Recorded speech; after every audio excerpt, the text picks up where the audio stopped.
For those in the audience getting to know you for the very first time, care to share where you were born? I was born in Lake Charles, Louisiana.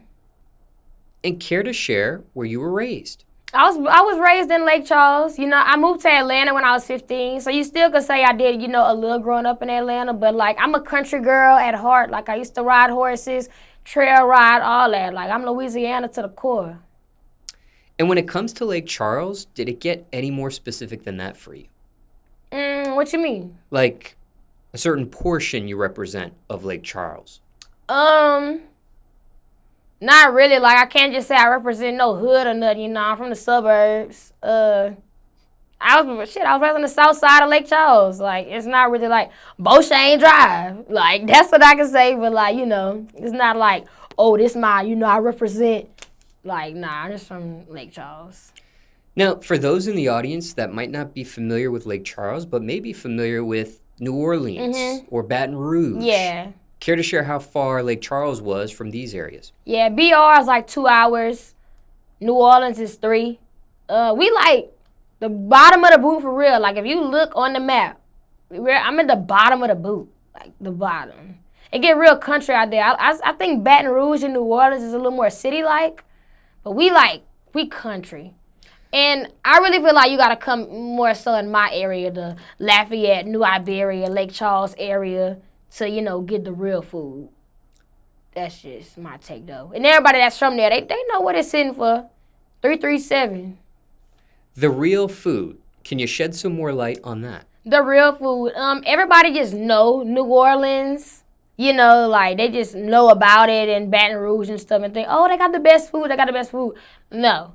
You got to come a little deeper south to get that real Cajun flavor, the real deal. We can go head to toe. We can go head to head with that, 337 against 504, 225 when it come to the cooking. They ain't touching us. And speaking of Atlanta, what was the reason for the move to Atlanta? And how far of a distance is that as well from Lake Charles? It's 9 hours. And the move was really for my career. Me and my mama moved out here when I was 15. And her and my daddy got a divorce around that same time. So it was really perfect, It was perfect. Me and my mama hit it. Yeah. And still reside in Atlanta today? Yeah, we still live in Atlanta. My daddy still live in Louisiana, though, but he come visit a lot. Certain part of Atlanta you represent? Yeah, the south side of Atlanta. Yeah. I'm just a south side asshole, I guess. I'm always on the south side. That's all I know. South side. I love the south side. Now, what was that really like growing up in Lake Charles for you? It was cool. At times I really didn't like it because, it's just so small. I'm from the country, y'all. It's just small. But now, I really love my culture, though. I love where I come from. Like I said, I used to ride horses. I used to trail ride, go to Zydeco's and stuff like that. Y'all probably don't know what Zydeco is, but, it's a certain genre of music we have out there. And we have a certain dance to it that we do, I love where I'm from, though. Growing up, not so much because it just felt so small. And it was just kind of so limited, but I love where I'm from. How small are you talking? Care to share any examples of how small? How small we could say? We probably got maybe we got 5 high schools, I think. Maybe. Let me see. Washington, LaGrange, St. Louis.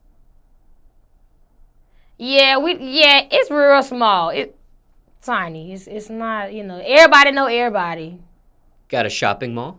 Yeah, Friend Lake Mall. We got a shopping mall. And when you say country, what's the countryest thing you've seen in Lake Charles? The countryest thing I've seen? Dang, I don't know.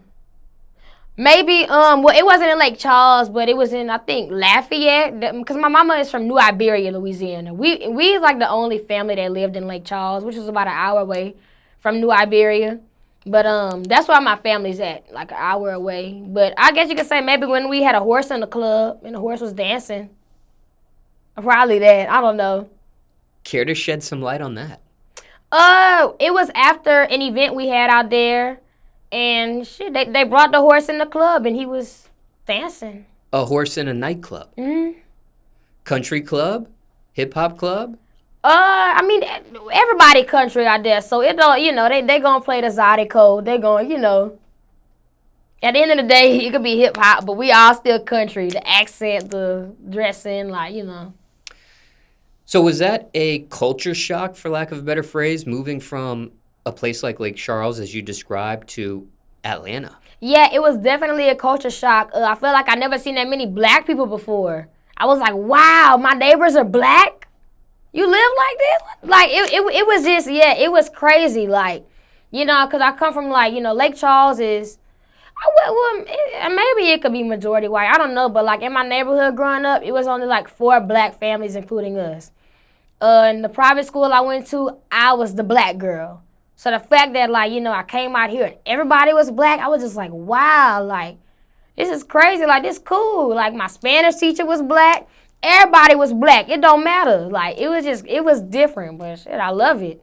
It's cool. And was that easy for you, that transition from a Lake Charles to an Atlanta, a small area to a big area, or was that tough for you at all? Nah, I think it was easy. Atlanta really, welcomed me with open arms. I love Atlanta. I do. They really welcomed me. It wasn't on a weird, because it's still the South. You know what I'm saying? It's still the South. So, it was cool. Now, in terms of Hurricane Katrina, there was a lot of people from Louisiana that migrated to Atlanta because of that natural disaster. Yeah. When you moved to Atlanta, was that before Katrina, after Katrina? That was after Katrina. Katrina happened when I was 5 years old. Yeah, I was 5 or 6. I remember actually my kindergarten teacher, she was telling us about it before it even came. But Katrina had really messed up New Orleans, and then because a lot of people from New Orleans came to Lake Charles to evacuate. But then 2 weeks later, Hurricane Rita came, and she tore up Lake Charles. So everybody had to, leave again. So Rita had really affected us. I remember we had went to Opelousas, Louisiana, for about a month. I remember I was just watching the Little Rascals every day, all day. In hurricane season, that's around my birthday, too. So, oh, my God. A few hurricanes messed up my birthdays. I really don't remember if Rita or Katrina messed it up, but Ike messed my birthday up for sure. We got all them hurricanes out there. Did any of those hurricanes affect your actual dwelling, your place of living? No, our houses be pretty sturdy, so we ain't really never had no issues with that. Now, when it came to growing up in Lake Charles, from the time you were born to up to 15, what was the top point for you during that upbringing? What was your highest point, your most positive moment growing up in that area for you?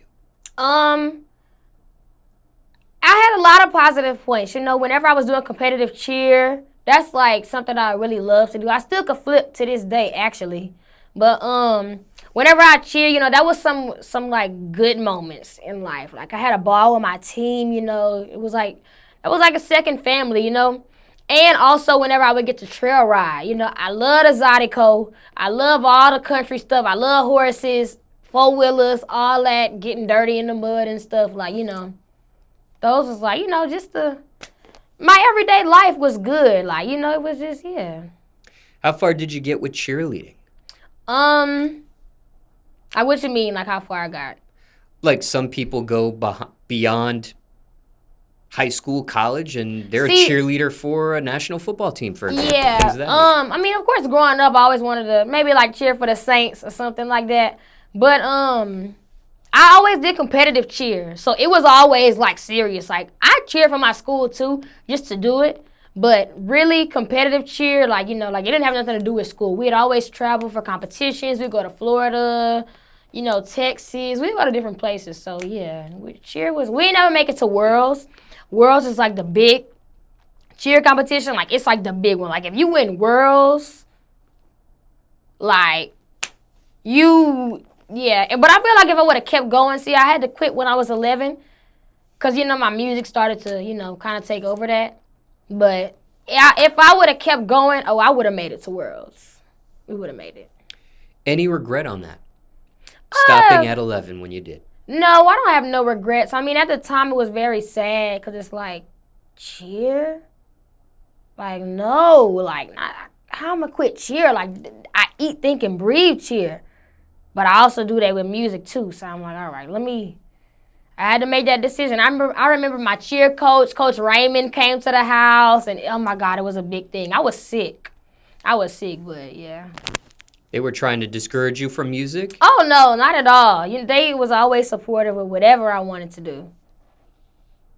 But I was a flyer at the time, so it was I knew I was cheating my team a little bit because flyers who they throw in the air. So if I was gone, what was my stunt group gonna do? Like they couldn't stunt, so I knew I made the right decision. Ever get injured being a flyer? Not being a flyer. I mean, I got the wind knocked out of me before. Hurt my shoulder from falling, but from flipping, I broke my forearm before, actually. That was my first bone I broke. Yeah, I had a little pink cast. Everybody was all on me. Let me sign it. Yeah.